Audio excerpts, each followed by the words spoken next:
falar de um regime de aproveitamento que se confunde na terminologia com um aproveitamento mineral que está muito na mídia, mas na sua forma ilegal, na sua forma perversa para nós, cidadãos, nós, municípios, nós, Estado, nós, como país, naquilo que se mostra para o exterior, naquilo que se mostra para todo mundo, que é o regime de PLG, Permissão de Lavra Garimpeira, que é confundido com o garimpo.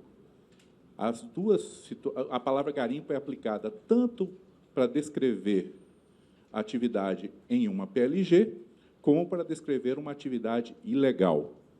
Então, é essa a dificuldade em separar, principalmente na mídia, aquilo que se aplica ao regime propriamente dito, que é legalizado, que é fiscalizado, que é um regime que traz benefícios, que precisa ser olhado, acompanhado pelo município, como bem disse o Valdir hoje de manhã, ter o interesse da sociedade, o acompanhamento da sociedade, do gestor público, para que não se transforme em um regime, um aproveitamento mineral que traga transtornos e aborrecimento para nós, como cidadãos brasileiros, e principalmente para o município, que sofre no seu território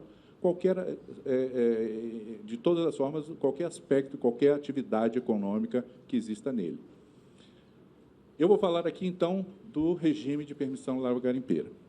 Atualmente, nós estamos sob a tutela da Lei 7.805, do Estatuto do Garimpeiro, e numa portaria 155 do antigo DNPM. Existe um grupo dentro da ANM trabalhando, do qual eu sou coordenador, para aprimorar o regime de permissão de lavra garimpeira com uma nova resolução, que, em breve, o diretor Roger, de quem eu sou assessor técnico, estará com ela para deliberar e trazer novidades para esse regime que trabalha depósitos pequenos, depósitos erráticos, depósitos de baixo teor, que não são menos importantes que os grandes. Eles atingem a todos aqueles que precisam de uma atividade e que têm pouco recurso em termos de financiamento.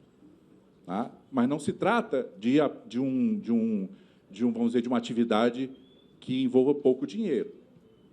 Tá? Mineração, a gente nunca fala em pouco dinheiro, mas, dentro da escala dos pequenos até os grandes, as grandes mineradoras, é irrisório o dinheiro que é empregado numa atividade como essa.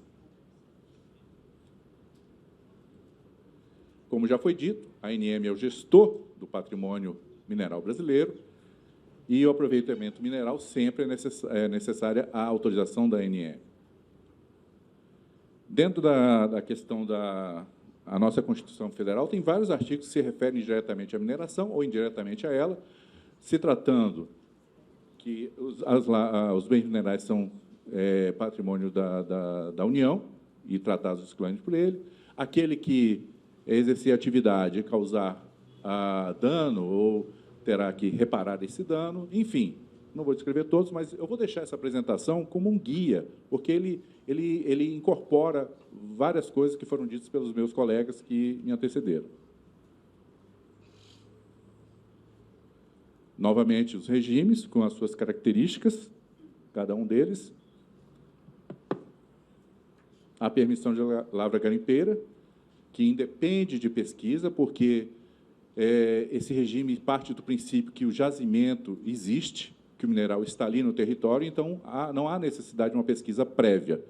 Mas, como qualquer atividade mineral, exige o licenciamento ambiental. É primordial e essencial para que ele seja outorgado. A base legal é extensa, eu coloquei todas elas ali, as principais.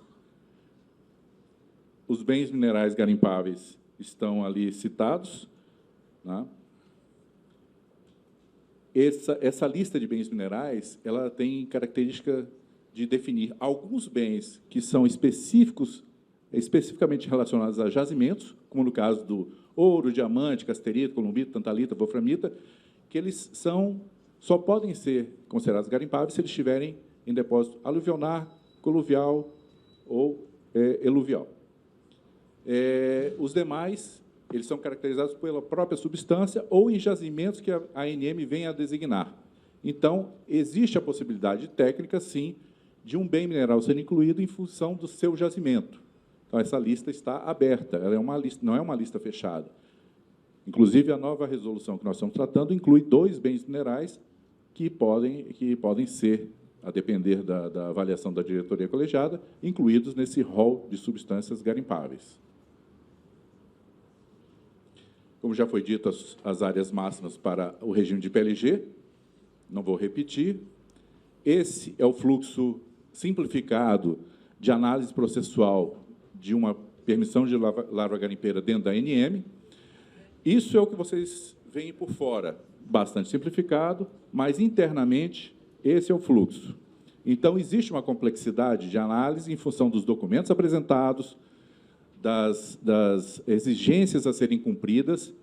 Não há por que não deixar de se considerar que existe um requerimento técnico para exercer a atividade. Então, há exigência de vários documentos, a apreciação de um método de lavra a ser executado, se a lavra provocar ou pretender atingir um determinado nível de risco.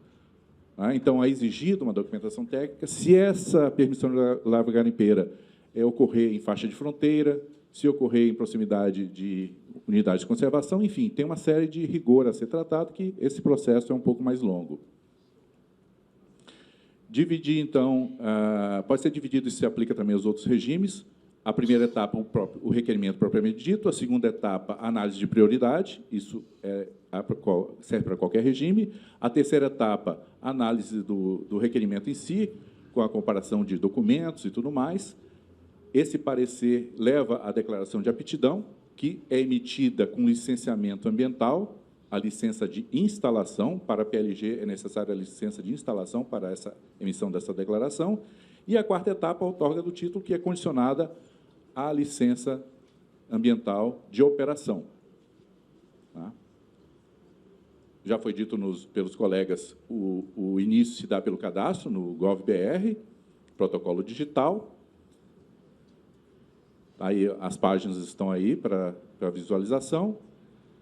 A primeira etapa de requerimento, o primeiro passo é acessar o sistema de pré-requerimento eletrônico, preencher o formulário, como na sequência do quadro que eu apresentei ali embaixo. A seta em vermelho significa permissão de lavra garimpeira. Segundo passo, acessar o sistema de emissão de boletos, pagar, na sequência de janelas que são apresentadas ali embaixo. Terceiro passo, a apresentação dessa série de documentos. Parece muito, mas na realidade são poucos, porque o próprio sistema eletrônico ele extinguiu alguns deles. Isso aí é o que consta na legislação, mas alguns deles já são colocados, como, por exemplo, o memorial descritivo, é só as coordenadas dos vértices da poligonal exigida, da área que é pretendida para o minerador, pelo minerador. Quarto passo é acessar o protocolo digital, efetuar o requerimento, conforme as figuras, na sequência das figuras. Segunda etapa é análise de prioridade. Quando um requerimento é feito, o controle de áreas verifica se aquela área, se ela incide totalmente sobre a outra. Então, há uma proposta de interferimento, porque o nosso sistema e o sistema majoritariamente existente no mundo é de prioridade, ou seja, quem chegou primeiro, quem requereu primeiro tem prioridade. Então, o segundo, se sobrepor, ele perde esse direito, ele não tem direito. Se ela se sobrepõe parcialmente, aí é verificada a documentação e essa parte que sobra é perguntado ao requerente se ele deseja ficar ou não. Se ela incidir e dividir em duas partes, é perguntado ao requerente qual delas ele quer ficar, se com essa daqui e com essa daqui. Então, todo esse questionamento é feito para o requerente, para o minerador, então ele precisa saber o que ele está requerendo. E como o nosso amigo aqui, Valdir, colocou, ele tem condições de ver isso, porque ele vê no SIGMINI, ele sabe onde ele está requerendo, ele sabe o que está querendo. Ele, às vezes, faz, porque alguém diz, não, faça aí e vamos ver o que dá. Mas não é assim, não funciona desse jeito. Nós fazemos uma análise bastante criteriosa e esse trabalho todo fica, vamos dizer, vai por terra, porque não há observância se há ou não requerimento prévio àquela área. Segunda etapa, também deve ser observado se esse requerimento não cai em algumas áreas que têm outras atividades também de utilidade pública, como, por exemplo, uma área para a construção de uma hidrelétrica, uma rede de transmissão, né? Ou uma unidade de bloqueio, por exemplo, requerer em cima de uma terra indígena, requerer em cima de uma unidade de conservação e proteção integral. Se ocorrer isso, em cima de uma unidade de conservação ou terra indígena, é indeferido de plano. Não é aceito, de forma alguma. Terceira etapa, a análise do requerimento e emissão do parecer conclusivo e da declaração de aptidão, que, no caso da PLG, o requerente tem que apresentar a licença de instalação. Aí essa declaração de aptidão é emitida e parte para... Isso aqui está difícil. Bom, aí tem uma série de consequências em função dessa análise, que eu vou deixar as duas tabelas para vocês olharem com cuidado. Eu vou pedir para a organização que disponibilize essa apresentação, que serve como um guia para todos.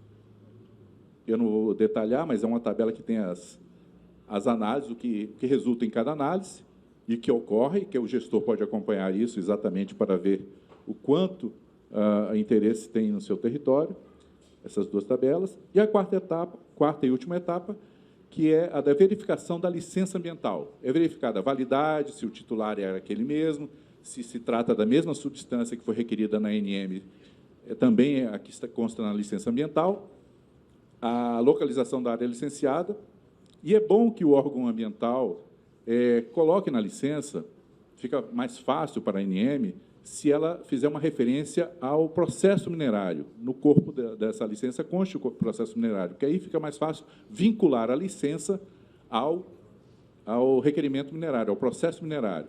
Então, nem todas as licenças no país faz essa referência. Como é um processo que é criado no órgão ambiental, é bom que haja essa vinculação que facilita. O segundo passo da quarta etapa é a verificação dessas informações e segue para vamos dizer, o aval do gerente regional. No caso aqui de Minas Gerais, do Leandro, está ali, ele será o responsável pela outorga das PLGs aqui no Estado. E nos demais estados, cada gerente em sua posição.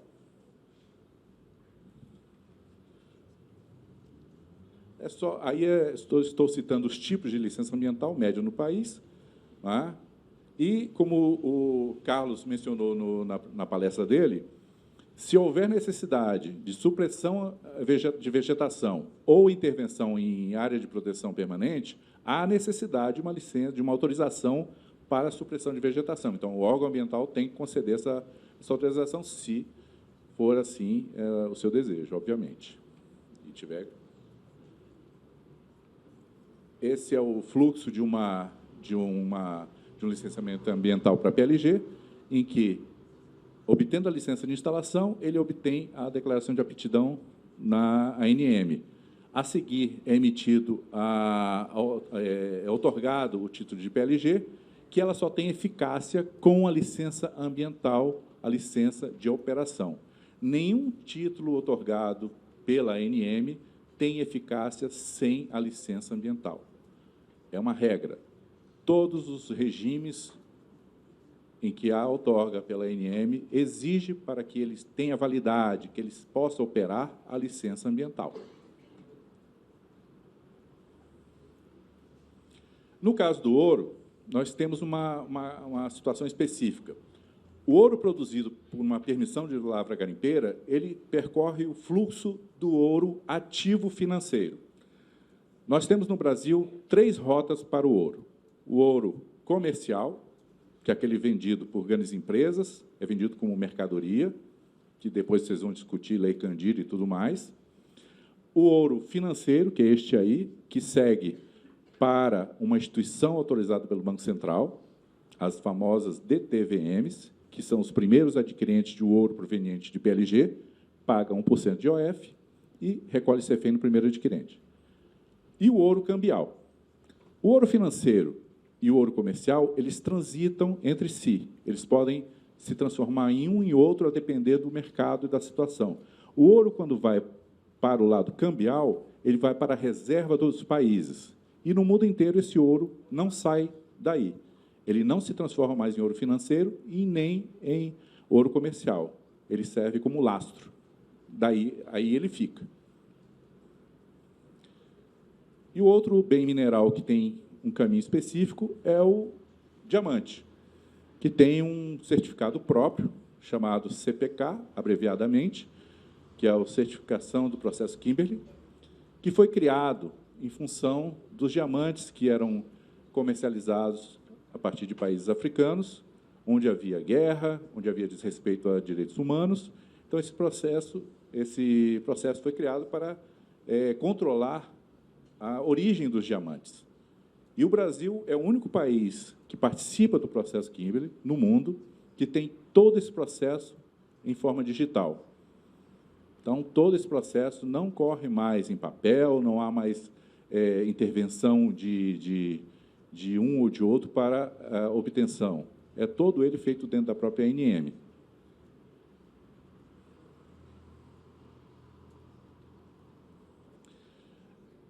Uma outra figura que eu gostaria de mostrar para vocês é que, dentro de um título minerário, seja de uma PLG, seja de uma concessão de lavra, nós podemos ter, dentro de uma poligonal, várias cavas ou várias lavras, como ali está demonstrando a figura de cima. Ou podemos ter uma mesma cava, uma mesma lavra, envolvendo 2, 3 títulos minerários, podendo, inclusive, esses 2 títulos minerários serem de distintos donos, vamos chamar assim. Tá? Então, esse controle é feito por nós na ANM e, com os convênios que estão sendo firmados entre a ANM e os municípios, esse controle também será feito por vocês. Tá? Então, é muito importante que se saiba que isso pode existir, essa situação pode existir. Aí, sobre o CEFEM, que o colega Daniel Polak falará mais amanhã, que está ali no fundo.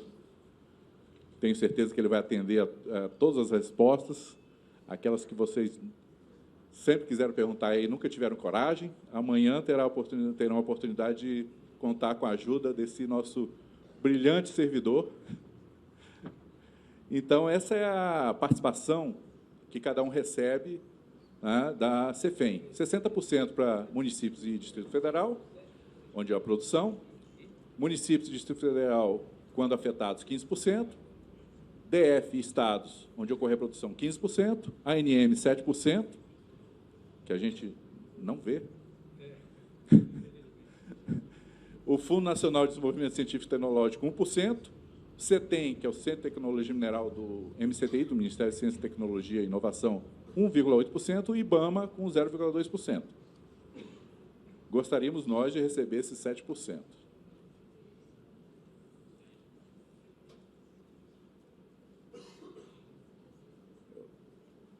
Quem é obrigado a pagar a CEFEM, eu não vou me detalhar, mas, no caso da PLG, é o primeiro adquirente, amanhã o Daniel detalhará isso.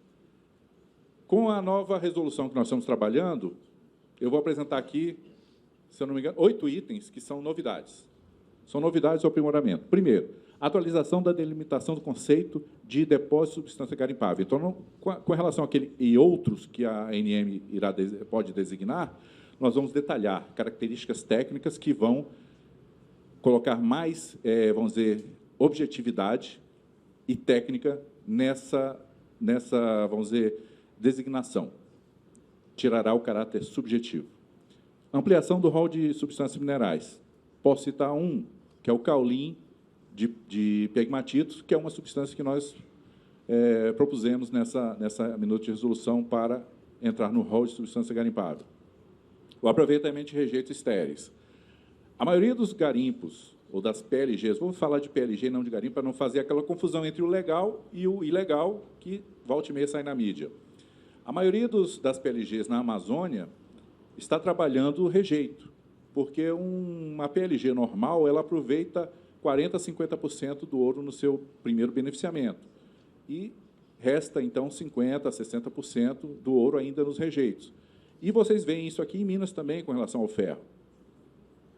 Várias barragens que foram construídas de rejeitos, hoje estão sendo aproveitadas, porque o que era rejeito há 30, 40 anos atrás, hoje em dia é minério. A garantia de critério técnico na instrução de qualquer processo, ou seja, quanto maior o risco apresentado na lavra de uma PLG, maior será a exigência de relatórios técnicos comprovando como será feito, o que será feito e a destinação desses rejeitos e tratamento de minério. A identificação com maior clareza de obrigações e responsabilidades. Isso é importante porque a ANM, cada vez mais, passa a responsabilidade para aquele que atesta, que assina pelo projeto. Então, é importante que o técnico, o geólogo, o engenheiro de minas, o engenheiro civil que vai construir uma barragem, que ele realmente esteja habilitado e vai responder por essas questões perante a ANM na nova legislação. Cadastramentos cooperados e parceiros vinculados ao cooperativo. Também é outra obrigação legal que já existia, que nós vamos colocar agora em meio eletrônico, ficará mais fácil cadastrar e acompanhar a comercialização do ouro, que é um bem mineral, que tem alto valor agregado e que, com essa medida, nós vamos ter um controle maior dessa comercialização. A definição de primeiro adquirente do ouro, também é uma resolução que já saiu na ANM, então nós firmamos isso dentro dessa resolução, e a incorporação do fechamento de mina. Lembrando que qualquer atividade mineral é feita em uma mina, seja ela pequena, média ou grande. A PLG, o garimpo, é uma mina. Então, nós temos que trabalhar o fechamento de mina, o uso futuro da terra. Tá? Isso é muito importante que todos tenham isso em mente. Não podemos desprezar qualquer que seja a atividade no território. Ela causa impacto e ela tem que promover a mitigação ou a volta ao que era antes, se for possível, mas pelo menos a mitigação.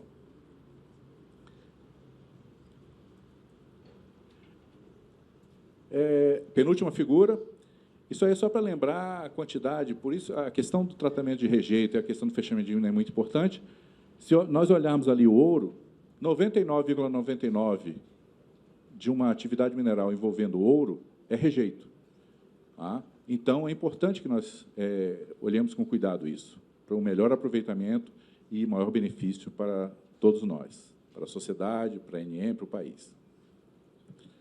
As melhores práticas sempre são o que nós buscamos dentro da ANM, através por meio das nossas resoluções, de não permitir que aconteça o que aconteceu no passado, de percolação de pilhas, de rejeitos sendo mal distribuídos no território, acondicionados, e tratar o aproveitamento dos rejeitos de baixo teor e até mesmo os de ultra baixo teor. Essa é a mineração que nós estamos caminhando e que nós estamos trabalhando para frente, dentro da ANM, dentro do conceito, inclusive é um conceito não nosso, mas um conceito mundial. E, por fim, muito obrigado a todos vocês e pela paciência.